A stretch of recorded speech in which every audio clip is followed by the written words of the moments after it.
I'm kind of bored. These roads, they're really flat, which is good, because if you've ever been to Detroit, those roads are anything but flat. There's too many fucking potholes. And good luck keeping your car maintained, because suspension is impossible to keep maintained with noise. Anyway, I'm sure it's nothing.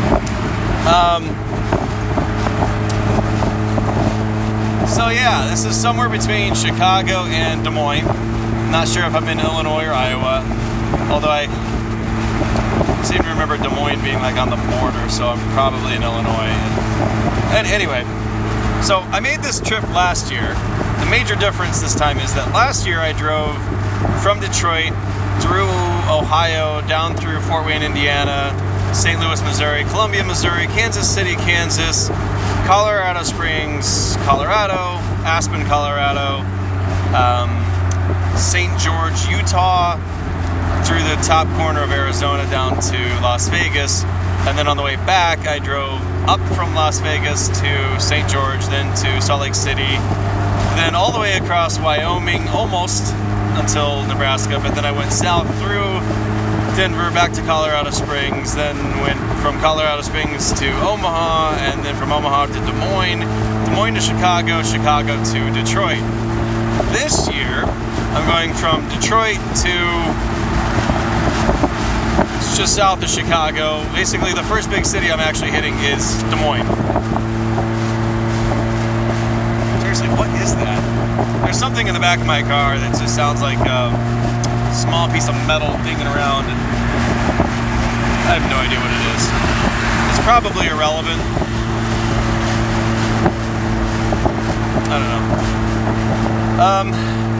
The Doppler said it wasn't going to rain at all on this trip. Even in the moment, Doppler was like, "No, man, you're cool. It's not going to rain." So I went ahead and took off the windshield wiper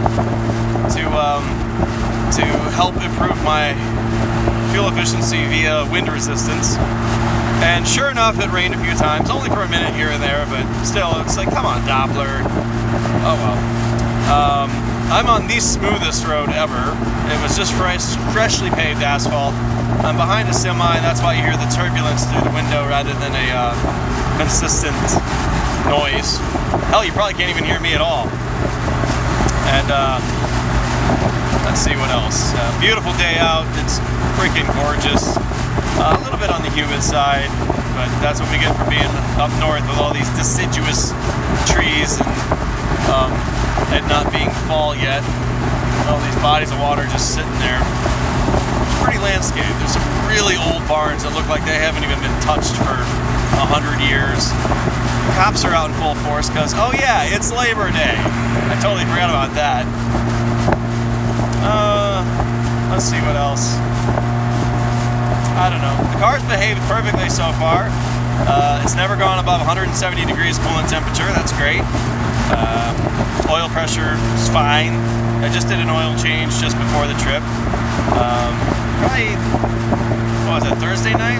I think Thursday night I did an oil change. In 2 miles, take the I-80 West exit toward Davenport. Thank you. I'm staying on 80 apparently. Let's see what else. Also last week I replaced the front passenger wheel bearing, front passenger lower ball joint, front passenger outer tie rod in, front passenger inner tie rod in boot. That's a thing. Let's see what else. While doing my alignment after that, I went a few miles with a horrible alignment after that, so I'm like, okay, I gotta fix this. So in a parking lot of a grocery store at 11 p.m., I jacked up the car, eyeballed it, put it back down, thought it looked pretty good. A few days later, I checked it, and it turns out it was actually dead on, so I got really, really lucky there. But while I was checking it, I noticed that my front driver wheel was not perfectly related to the front driver hub. The only thing that can prevent that is the axle nut or the lug nuts. In this case, it was the axle nut. So the lug nuts held the wheel to the hub, but the hub and the steering knuckle were not held perfectly in space due to the axle nut. So, in a half mile, take the I-80 West exit toward Davenport. Yes, I know. So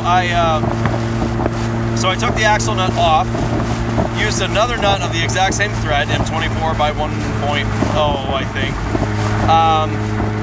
and tightened that as hard as I possibly could. Take the I-80 west then exit. took that one off, put the other one back on, torqued it down to 134 foot-pounds, dented it in because it's not the kind that uses the counter pin. And since then, my steering has just been great. I mean, everything I've done, every step that I've taken Continue towards on I-80 west for 179 miles. Wow, 179. Everything I've done towards repairing the front suspension and the steering has improved drastically. But everything... What the hell? Now my GPSs can't agree. Hold on a moment.